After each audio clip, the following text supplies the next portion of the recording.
Kiranya Tuhan memberkati kita semua dalam sukacita dan damai sejahtera. Amin. Bapak, Ibu, dan saudara sekalian, firman Tuhan yang menjadi renungan bagi kita, Yesaya pasal 35, ayat 4 sampai dengan ayat yang ke-10. Demikian firman Tuhan.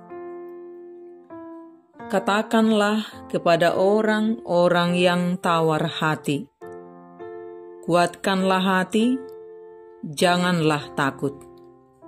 Lihatlah, Allahmu akan datang dengan pembalasan dan dengan ganjaran Allah. Ia sendiri datang menyelamatkan kamu.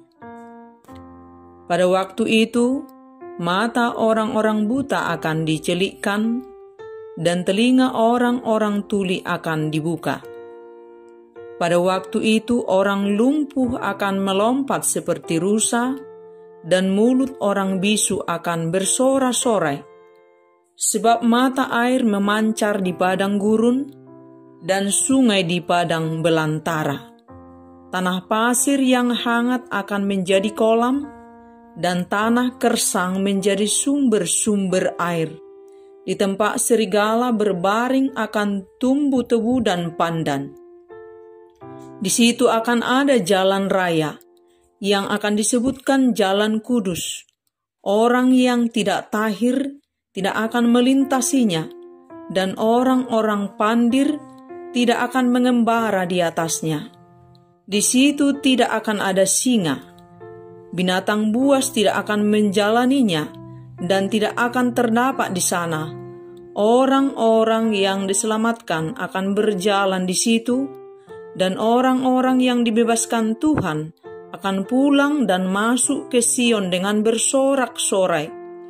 Sedang sukacita abadi meliputi mereka. Kegirangan dan sukacita akan memenuhi mereka. Kedukaan dan keluh kesah akan menjauh. Demikian firman Tuhan. Bapak, Ibu, dan saudara sekalian, ini adalah kesaksian dari seorang teman. Sebut saja namanya Mila, nama samaran. Dia adalah seorang perempuan muda dari sebuah desa kecil yang mencoba keberuntungannya untuk berangkat ke satu kota dengan mengandalkan ijazah SMA-nya. Setelah tiba di kota, Mila mencoba melamar sebuah pekerjaan sebagai buruh di sebuah pabrik, dan dia diterima.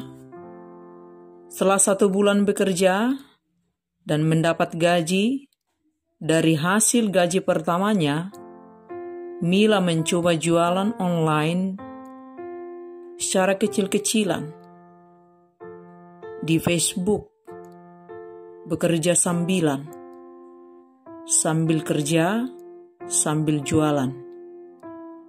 Pada malam hari secara langsung di Facebook. Di awal jualannya tidak ada yang menonton di Facebook yang dia posting secara langsung. Dan tentu tidak ada yang membelinya. Tetapi Mila tidak pernah menjadi lemah, menjadi putus asa. Dia tetap dalam kesungguhannya dan kesabarannya.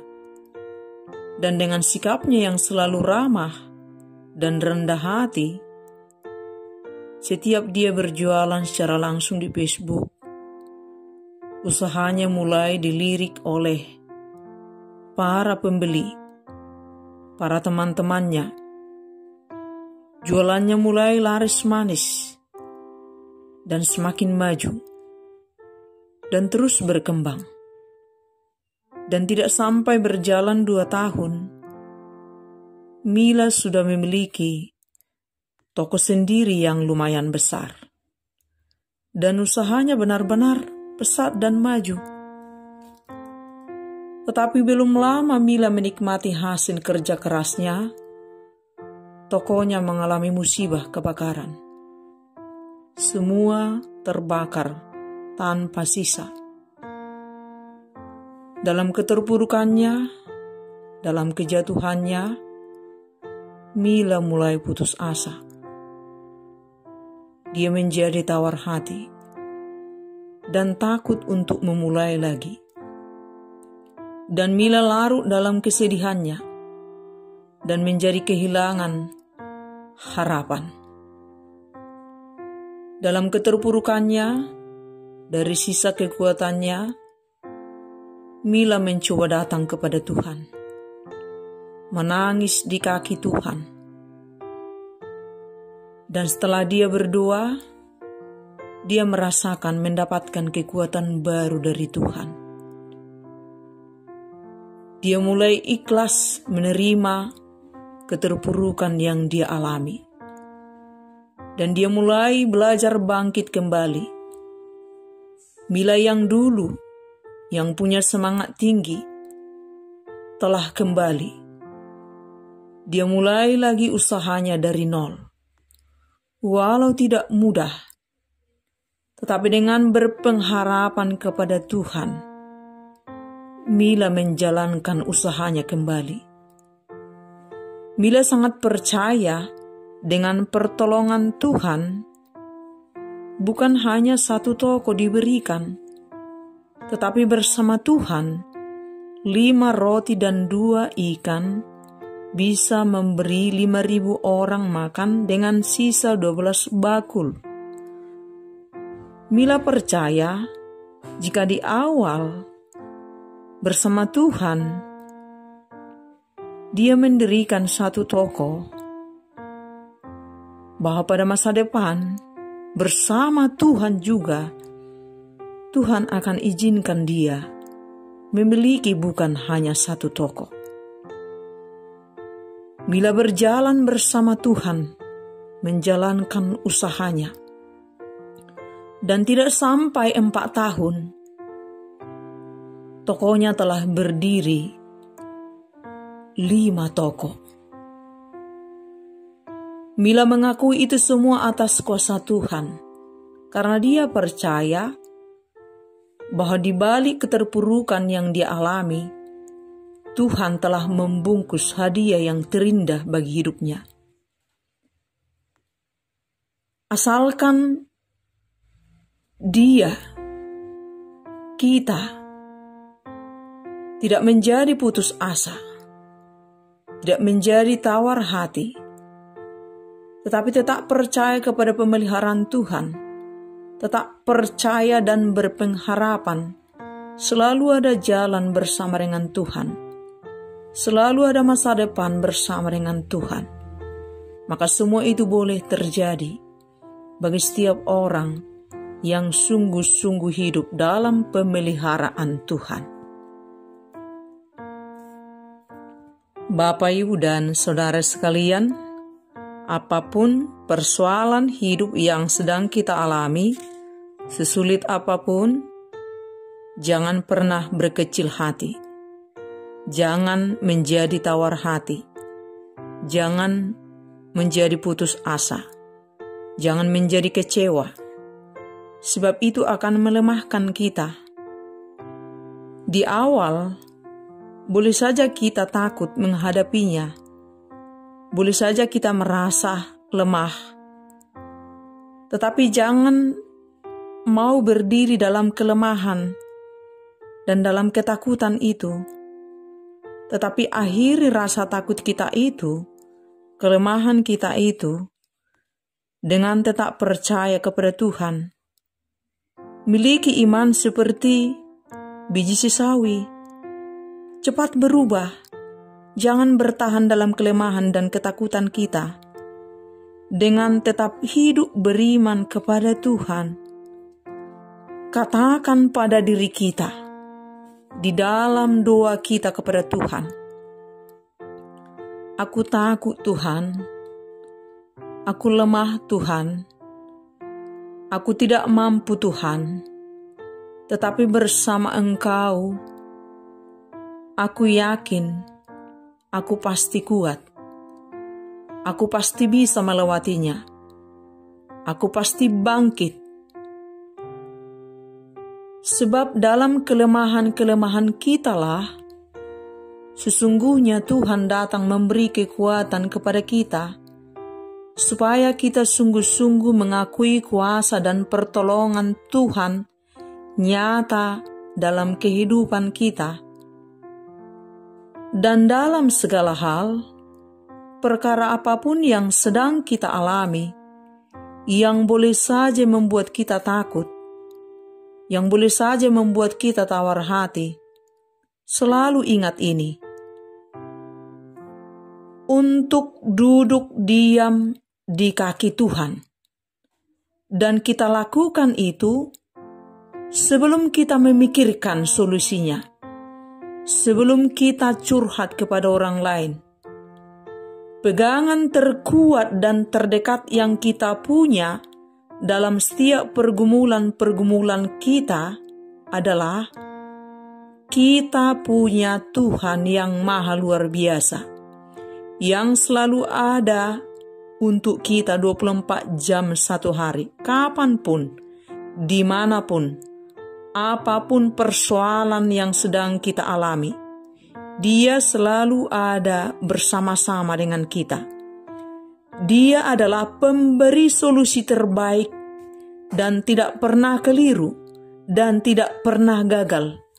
Tuhan yang selalu mampu kita andalkan dalam setiap perkara kehidupan yang kita alami, dan yang selalu memberikan pertolongan dan keselamatan yang sangat sempurna dalam kehidupan kita. Dalam perkara apapun yang sedang kita hadapi, bersama Tuhan jauh lebih baik, bahkan terbaik, daripada kita mencoba berjalan sendirian, mencari solusi sendirian, dengan pikiran sendirian yang sudah rumit, mumet, dan hasilnya pasti lebih rumit. Dan kita menjadi stres, putus asa, dan menjadi tawar hati, dan kita menjadi lemah. Sebab dalam segala hal, kita terbatas.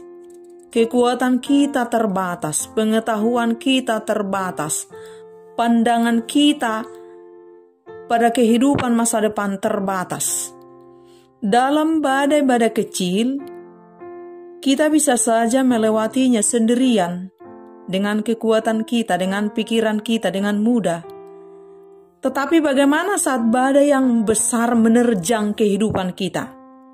Segala daya, usaha, dana sudah kita lakukan, tetapi nihil hasilnya. Semua jalan sudah buntu. Kita seperti berada pada sebuah tembok yang tidak ada pintu. Jalan keluarnya menyesakkan. Dalam kondisi seperti ini, jika kita tidak ingat pulang pada Tuhan, jika kita tidak ingat ada Tuhan yang maha kuasa, yang maha luar biasa, sang penolong, sang juru selamat, kita bisa putus asa, menjadi tawar hati, dan bisa melakukan hal yang fatal, yang keliru. Oleh sebab itu, pada semua waktu, pada semua keadaan, pada semua musim, mari kita alami penyertaan Tuhan, pemeliharaan Tuhan dalam kehidupan kita. Sebab tanpa kita duga, boleh saja terjadi hal-hal yang tak terduga di luar kekuatan kita, yang membuat kita jatuh pada ketakutan dan tawar hati dan putus asa, karena kita tidak mampu menghadapinya sendirian dengan kekuatan kita yang serba terbatas itu. Sementara hal-hal terduga yang terjadi di luar kekuatan kita. Oleh sebab itu, tetaplah kita berjalan bersama-sama dengan Tuhan setiap waktu. Mari kita alami pemeliharaan Tuhan pada semua keadaan, pada semua kondisi, di semua waktu yang kita lewati. Letakkan hidup kita pada kuasa tangan Tuhan pada semua waktu, pada semua musim. agar pada masa-masa sulit datang, kita tidak menjadi panik, kita tidak menjadi takut, kita tidak menjadi tawar hati, sebab kita percaya Tuhan akan memulihkan semuanya dengan sangat sempurna. Semua akan baik-baik saja selama Tuhan ada bersama-sama dengan kita. Tidak akan ada hal buruk yang terjadi, yang diizinkan Tuhan terjadi pada kehidupan kita, selama kita berada pada kuasa pemeliharaan Tuhan. Dan sedekat apa kita dengan Tuhan, setenang itulah kita menghadapi persoalan-persoalan hidup yang kita alami. Sebesar apa kita mengakui pemeliharaan Tuhan, kuasa Tuhan, kekuatan Tuhan, pertolongan Tuhan dalam hidup kita, sebesar itulah kuasa Tuhan, pertolongan Tuhan, kekuatan Tuhan kita alami dalam kehidupan kita. Betul, Tuhan Maha hadir di semua tempat. Tetapi tidak di semua tempat Tuhan menyatakan kuasanya, kekuatannya. Hanya di mana kuasanya dicari, diakui, diimani, dihidupi, dialami, disitulah Tuhan menyatakan kuasanya. Bapak, Ibu, Saudara sekalian, coba kita perhatikan seorang anak kecil. Biasanya, pada umumnya, selama dia berada di dekat orang tuanya, ibunya atau ayahnya, dia akan tetap tenang, santai, ceria, dan tidak takut. Sekalipun misalnya dia tidak sengaja terjatuh dan terluka, dia cukup menangis dan memanggil orang tuanya untuk diobati lukanya. Dan setelah lukanya diobati, dia kembali bermain dengan gembira. Kenapa anak kecil itu begitu tenang dan santai, tidak takut? Karena dia percaya kepada orang tuanya. Selama orang tuanya ada di dekatnya, ada bersama dia, dia akan baik-baik saja. Sekarang bagaimana dengan kita? Sebagai orang percaya dan anak-anak Tuhan, sejatinya dan seharusnya, sebenar-benarnya, kita juga harus seperti anak kecil itu. Sesungguhnya, tidak ada yang perlu kita khawatirkan, tidak ada yang perlu kita takutkan, selama kita percaya pada pemeliharaan Tuhan pada kehidupan kita. Kita tidak perlu takut, karena kita percaya tak dibiarkannya hal buruk terjadi pada kehidupan anak-anaknya yang sungguh mempercayakan hidupnya kepadanya. Jikapun kita diizinkan mengalami pergumulan hidup, kesulitan hidup, semua itu untuk kebaikan kita. Sebelum kita mengalami kesulitan-kesulitan hidup, sesungguhnya Tuhan sudah lebih dahulu memperlengkapi kita dengan kekuatan untuk melewatinya. Dalam firman Tuhan dikatakan, sebab Allah memberikan kepada kita bukan roh ketakutan, melainkan roh yang membangkitkan kekuatan, kasih, dan ketertiban. Tuhan memberi kita Roh Kudus untuk memberi kita hikmat, pengetahuan, kekuatan, penghiburan saat kita mengalami kesulitan-kesulitan hidup. Tuhan tidak pernah membiarkan kita berjalan sendirian, termasuk dalam kesulitan-kesulitan hidup yang kita alami. Setiap waktu, Tuhan memberi kita kekuatan baru dari setiap perkara hidup yang kita alami. Bahkan saat tidak ada jalan, Dia datang menjadi jalan bagi kita. Yang menjadi soal, masihkah kita ragu untuk mempercayakan hidup kita seutuhnya kepadanya? Dan ini yang sangat penting kita perhatikan. Darahnya saja, hidupnya saja diberikannya untuk kita, supaya kita hidup. Dan bukan hanya sekedar hidup bernapas, tetapi dia memberikan hidup yang berkelimpahan. Hidup yang sesungguhnya. Hidup dalam sukacita, damai sejahtera, kebenaran, dalam kemurahan, dalam kelemah lembutan, dan lain sebagainya. Dalam kehidupan yang sesungguh-sungguhnya. Dalam kebahagiaan yang sejati. Apalagi hanya masalah-masalah, persoalan-persoalan hidup, pergumulan hidup. Dia tidak akan pernah meninggalkan kita. Dia akan selalu bersama-sama dengan kita dalam penderitaan kita, dalam persoalan-persoalan hidup yang kita alami. Dia selalu peduli dengan kita. Yang menjadi soal adalah, maukah kita hidup berjalan bersama-sama dengan Dia? Jangan lagi mau hidup berjalan sendirian dengan mengandalkan kekuatan kita, dengan mengandalkan kemanusiaan kita, dengan mengandalkan pikiran kita, dengan mengandalkan keinginan-keinginan kita. Itu adalah hidup yang sangat sulit. Apalagi dalam masa-masa sulit sekarang ini, pada masa pandemi ini, di mana kita seperti diburu-buru kematian, melalui virus yang sangat kecil yang tak terlihat tetapi mematikan. Kehidupan ekonomi yang semakin sulit. Dan begitu banyak perkataan-perkataan dunia ini yang membuat kita takut melanjutkan hidup, takut menghadapi hidup. Yang punya duit juga tidak menjadi tenang pada masa-masa sulit ini, pada masa pandemi ini.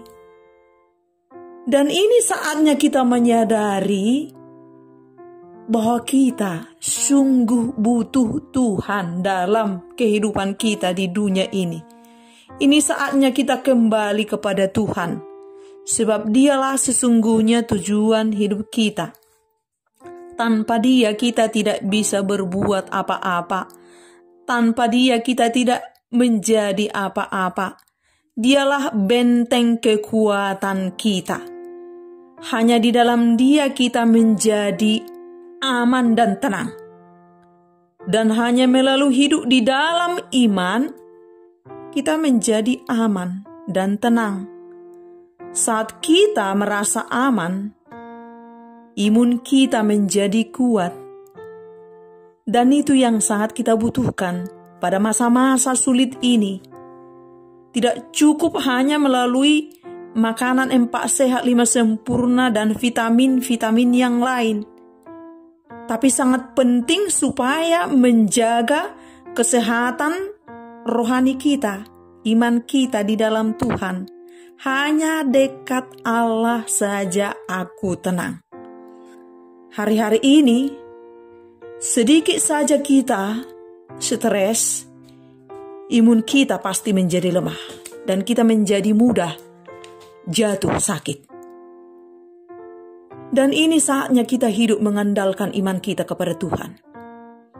Sebab hanya di dalam iman kepada Tuhan, kita bisa menanggung segala perkara hidup yang kita alami di dunia ini.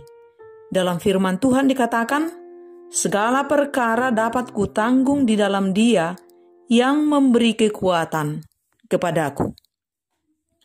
Semoga kita semua dikuatkan oleh Tuhan untuk menghadapi badai ini, COVID-19, bersama Tuhan.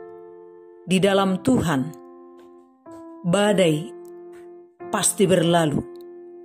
Dan kita pasti dimampukan untuk melewatinya dalam sukacita. Dan dalam masa-masa sulit ini, betul banyak hal yang boleh membuat kita menjadi tawar hati. Tetapi firman Tuhan berbicara kepada kita hari ini. Kuatkanlah hati, janganlah takut. Tetaplah hidup dalam iman kepada Tuhan. Kalahkan ketakutan-ketakutan kita dalam roh kekuatan dari Tuhan. Bersabarlah di dalam iman kepada Tuhan sampai lewat masa-masa kesesakanmu. Sebab Tuhan bisa mengubah kepahitan menjadi manis. Sebab Tuhan bisa mengubah kejatuhan menjadi kejayaan. Sebab Tuhan bisa mengubah air mata menjadi senyuman. Sebab Tuhan bisa mengubah paceklik menjadi kelimpahan. Sebab Tuhan bisa mengubah duka menjadi suka. Orang buta menjadi melihat. Orang tuli menjadi mendengar. Orang lumpuh menjadi berjalan. Padang gurun menjadi mata air. Padang belantara menjadi sungai. Tanah gersang menjadi sumber air. Selama Tuhan belum berserah pada hidup kita, selama Tuhan belum memberi titik kepada kita, tetaplah percaya dan berpengharapan kepadanya. Orang-orang yang menghadapi masa depan dengan iman percaya kepada Tuhan akan diizinkan Tuhan meraih kemenangan, pemulihan, dan sukacita. Dalam masa-masa yang sulit, tetaplah jaga hati kita, jaga pikiran kita, jaga perkataan kita, jaga perilaku kita. Jangan sampai kita salah di hadapan Tuhan. Jangan sampai kita melakukan ketidakbenaran di hadapan Tuhan. Janji Tuhan melalui firman-Nya akan segera digenapi kepada kita pribadi lepas pribadi. Sebab selalu ada jalan bagi setiap orang yang percaya kepada Tuhan. Sebab bagi Tuhan tidak ada yang mustahil. Sebab bagi orang yang percaya kepada Tuhan tidak ada yang mustahil. Bagi orang percaya selalu ada hari depan yang penuh harapan. Kuatkan hatimu, janganlah takut. Tuhan bersama-sama dengan engkau dan memberi engkau masa depan yang cerah dan berkelimpahan. Amin.